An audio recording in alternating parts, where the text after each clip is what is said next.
مؤلف کا تعارف۔ عبدالسلام بن حافظ محمد ابو القاسم بن حسین بن اسماعیل بھٹوی۔ میری پیدائش 29 رمضان المبارک سن 1365 ہجری بمطابق 27 اگست 1946 عیسوی کو اپنے ننیحال موضع گوہڑ چک نمبر 8 پتو کی میں ہوئی۔ میرا آبائی گاؤں بھوٹا محبت والا ہے جو تحصیل دیپال پور ضلع اکاڑا پنجاب میں واقع ہے۔ اس کی نسبت سے مجھے بھوٹوی کہا جاتا ہے۔ تعلیم: حفظ القرآن فاضل جامعہ سلفیہ فیصل آباد، فاضل جامعہ محمدیہ اکاڑا، فاضل عربی، فاضل فارسی، میٹرک، فاضل طب جدید، نظریہ مفرد اعضاء۔ اساتذہ: نمبر 1 استاذ الاستاذ شیخ الحدیث امام حافظ محمد گوندلوی، جامعہ سلفیہ فیصل آباد۔ یہ میرے والد حافظ محمد ابو القاسم بھٹوی کے بھی استاد ہیں۔ میں نے ان سے صحیح بخاری، موطا امام مالک اور سنن ابی داود پڑھی۔ نمبر 2 شیخ الحدیث مولانا عبد الجبار کھنڈیلوی، دار الحدیث اکاڑا۔ یہ بھی میرے والد حافظ محمد ابو القاسم کے استاد ہیں۔ میں ابھی چھوٹا تھا کہ طلبہ کو صحیح بخاری پڑھانے کے بعد مجھے بلا لیتے اور نہایت شفقت کے ساتھ بلوغ المرام کی ترکیب نحوی کرواتے تھے۔ نمبر 3 والد ماجد شیخ الحدیث حافظ محمد ابو القاسم بھٹوی، متعدد مدارس، ابتدائی تعلیم، حرف شناسی، قرآن مجید ناظرہ و ترجمہ، ابواب الصرف، صرف میر، نحو میر، شرح میعت عامل، بلوغ المرام، قدوری، مشکات المصابیح، جامع ترمذی، سبع معلقہ، الفیہ ابن مالک، حماسہ، متنبی، شرح شذور الذہب، دروس البلاغہ اور فصول اکبری۔ نمبر 4 شیخ الحدیث مولانا محمد عبدہ الفلاح، مؤلف تفسیر اشرف الحواشی، جامعہ محمدیہ اکاڑا۔ میں نے ان سے دوبارہ صحیح بخاری پڑھی، توضیح، تلویح اور مسامرہ فی العقائد بھی۔ نمبر 5 شیخ الحدیث حافظ عبداللہ بڈھی مالوی، جامعہ سلفیہ فیصل آباد، حجت اللہ بالغہ اور بوستان سعدی۔ نمبر 6 شیخ المعقولات مولانا شریف اللہ سواتی، جامعہ سلفیہ فیصل آباد، تفسیر بیضاوی، شمس بازغہ، التصریح فی الحیا۔ نمبر 7 شیخ الادب مولانا صادق خلیل، جامعہ سلفیہ فیصل آباد، تاریخ الادب العربی اور دلائل الاعجاز۔ نمبر 8 مولانا سرور شاہ، جامعہ سلفیہ فیصل آباد، مختصر المعانی اور قطبی فی المنطق۔ نمبر 9 مولانا عبد الرحیم صاحب، دار الحدیث اکاڑا، شرح تہذیب فی المنطق۔ نمبر 10 مولانا جمعہ خان، جامعہ محمدیہ اکاڑا، حمداللہ اور شرح عقائد نصفی۔ نمبر 11 مولانا اسحاق خائف، دار الحدیث اکاڑا، المرقات فی المنطق۔ نمبر 12 مولانا عبد الحق میماتی، دار الحدیث اکاڑا، ترجمہ قرآن مجید۔ نمبر 13 مولانا حافظ عبد الرزاق، صبح و شام مسجد میں ان سے قرآن کی چند صورتیں اور مسنون دعائیں حفظ کی۔ نمبر 14 استاذ الحفاظ قاری فضل کریم صاحب، مدرسہ تجوید القرآن، کوچہ کندی گراں رنگ محل لاہور، حفظ قرآن اور مقدمہ جزریہ۔ نمبر 15 قاری مسافر جان صاحب، تجوید القرآن لاہور، حفظ قرآن۔ نمبر 16 شیخ القراء قاری محمد اسلم صاحب، جامعہ محمدیہ گجرانوالہ، شاطبیہ فی القراءات۔ نمبر 17 سکول میں متعدد اساتذہ سے پڑھا، اللہ تعالیٰ سب کو جزائے خیر عطا فرمائے۔ ان میں سے سکول کے ہیڈ ماسٹر چودھری عبد الحکیم صاحب سے اردو اور فارسی کا ذوق حاصل ہوا۔ انہیں اتنے اشعار یاد تھے اور اتنا استحضار تھا کہ ہر لفظ کے لیے کوئی نہ کوئی شعر پڑھ دیا کرتے تھے۔ ان کے پیریڈ میں سکول کے بعض اساتذہ بھی آ کر سبق سنا کرتے تھے۔ جن کا پیریڈ خالی ہوتا تھا، اللہ تعالیٰ میرے تمام اساتذہ کو بہترین جزا عطا فرمائے اور انہیں معاف فرما کر جنت الفردوس میں جگہ عطا فرمائے۔ تدریس: شیخ الحدیث مولانا محمد اسماعیل سلفی رحمہ اللہ کی زندگی میں جامعہ محمدیہ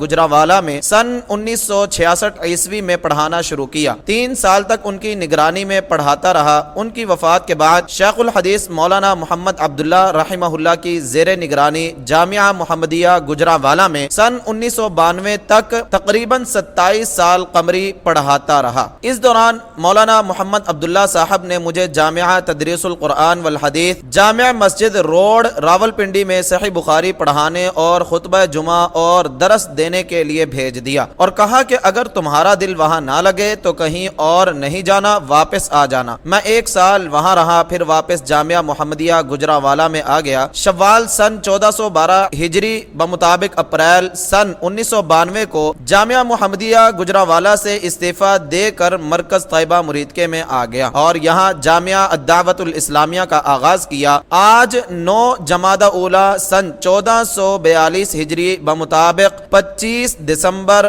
2020 عیسوی کو یہ سطریں لکھتے ہوئے ابھی تک یہیں پڑھا رہا ہوں، اور جامعہ الدعوت الاسلامیہ کے تحت ملک بھر میں پھیلے ہوئے مدارس کی نگرانی بھی میرے ذمے ہے۔ اگرچہ حقیقت وہی ہے جو اللہ نے بیان فرمائی ہے کہ حق ادا نہیں ہوا، کلا لما یقض ما امر، اپنی ساری کوتاہیوں پر اللہ سے درگزر کا خواستگار ہوں۔ خطابت: جامعہ محمدیہ گجرانوالہ میں تدریس شروع کرنے کے چند ماہ بعد شیخ الحدیث مولانا محمد اسماعیل سلفی رحمہ اللہ نے مجھے جامعہ مسجد بلال سیٹلائٹ ٹاؤن گجرانوالہ میں جمعہ اور درس کے لیے بھیج دیا۔ مولانا نے مجھے نصیحت کرتے ہوئے فرمایا کہ جو عالم طرز کے ساتھ گا کر تقریر کرتا ہے، جب اس سے زیادہ اچھی آواز والا خطیب آ جائے تو لوگ اسے چھوڑ کر نئے خطیب کے پیچھے چلے جاتے ہیں، جیسا کہ بریلوی حضرات کے خطیب مولوی بشیر احمد صاحب قبرستان روڈ پر مسجد میں جمعہ پڑھاتے تھے اور اچھی وسیع مسجد نمازیوں سے بھر جاتی تھی، لیکن جب ایک دوسری مسجد میں مولوی عبدالعزیز چشتی آئے اور ان کی آواز ان سے اچھی تھی تو مولوی بشیر صاحب کی مسجد تقریباً خالی ہو گئی۔ مولانا نے فرمایا کہ میں کسی طرز کے بغیر سادہ تقریر کرتا ہوں، گجرانوالہ میں بڑے بڑے خوش الہان خطیب آئے مگر میرے حاضرین میں کبھی کمی نہیں ہوئی۔ میں نے ان کی نصیحت پلے باندھ لی۔ مولانا مرحوم کی تو بات ہی کیا تھی، وہ بہت عالی دماغ، زبردست ذہین اور حافظے والے تھے۔ ان کی آواز بھی تقریر کے لیے نہایت موزوں تھی۔ ان جیسا مطالعہ اور کتابوں کا شائق، حدیث اور اصحاب الحدیث کا دفاع کرنے والا بہترین مقرر، مصنف، استاد اور منتظم میں نے کم ہی دیکھا ہے۔ اپنے پاس ان جیسی تو کوئی چیز بھی نہیں، مگر ان کی نصیحت پر عمل کی برکت سے مجھے بھی اپنے خطبہ میں کسی خطیب کے شہر میں آنے پر حاضرین کی کمی کی کبھی شکایت نہیں ہوئی، والحمدللہ۔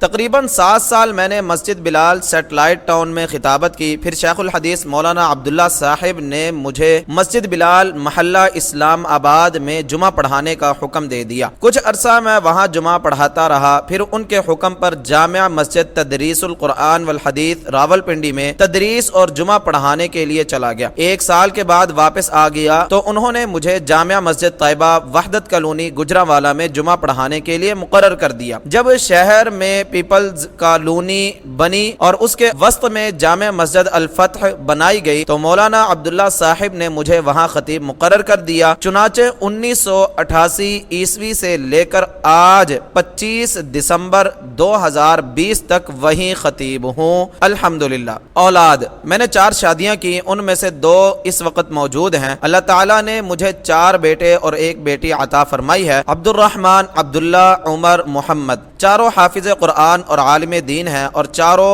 درس نظامی کی تدریس کر رہے ہیں، والحمدللہ۔ بیٹی مریم 7-8 سال کی ہے، اپنی عمر کے مطابق کچھ نہ کچھ پڑھ رہی ہے۔ طب: والد صاحب مرحوم طب کا شوق رکھتے تھے، مجھے بھی اس کا بہت شوق ساری عمر رہا۔ آزاد مطالعہ اور دینی علوم کے علاوہ میں نے طب یونانی، ہومیوپیتھی اور طب جدید کی کتابوں کا بہت مطالعہ کیا اور ان سے بہت فائدہ اٹھایا۔ ایلوپیتھی کی اردو میں جو کتابیں مل سکیں وہ بھی پڑھتا رہا اور جہاں سے کوئی فائدہ ملا حاصل کرنے سے دریغ نہیں کیا۔ بقول شیخ سعدی: میں نے دنیا کے ہر کونے سے فائدہ حاصل کیا اور ہر کھلیان میں سے کوئی نہ کوئی خوشہ سمیٹتا رہا۔ تدریس کے ساتھ ساتھ ہمیشہ عصر کے بعد مریض دیکھتا رہا، اب بھی یہ شغل جاری ہے، والحمدللہ علی ذالک۔ تالیفات: نمبر 1 اردو ترجمہ قرآن کریم، نمبر 2 پورے قرآن مجید کے ہر لفظ کے نیچے ایک خانہ میں اس کا اردو ترجمہ، نمبر 3 تفسیر القرآن الکریم اردو 4 جلدیں،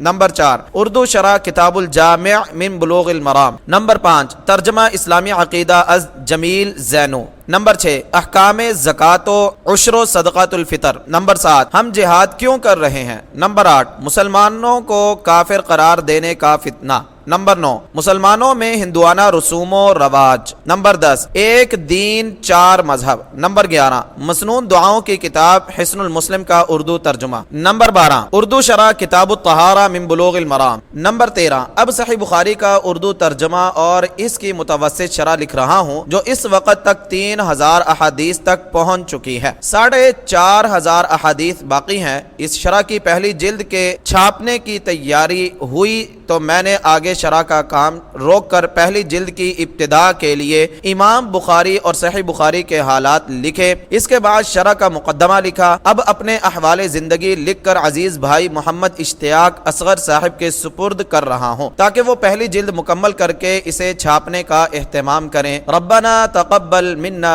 انک انت السمیع العلیم وتب علینا انک انت التواب الرحیم۔ عبدالسلام بن حافظ محمد ابو القاسم بھٹوی، جامعہ الدعوۃ الاسلامیہ، مرکز طیبہ مرید کے، ضلع شیخوپورہ، پنجاب، پاکستان۔ 9 جمادی اولی سن 1442 ہجری بمطابق 25 دسمبر 2020 عیسوی۔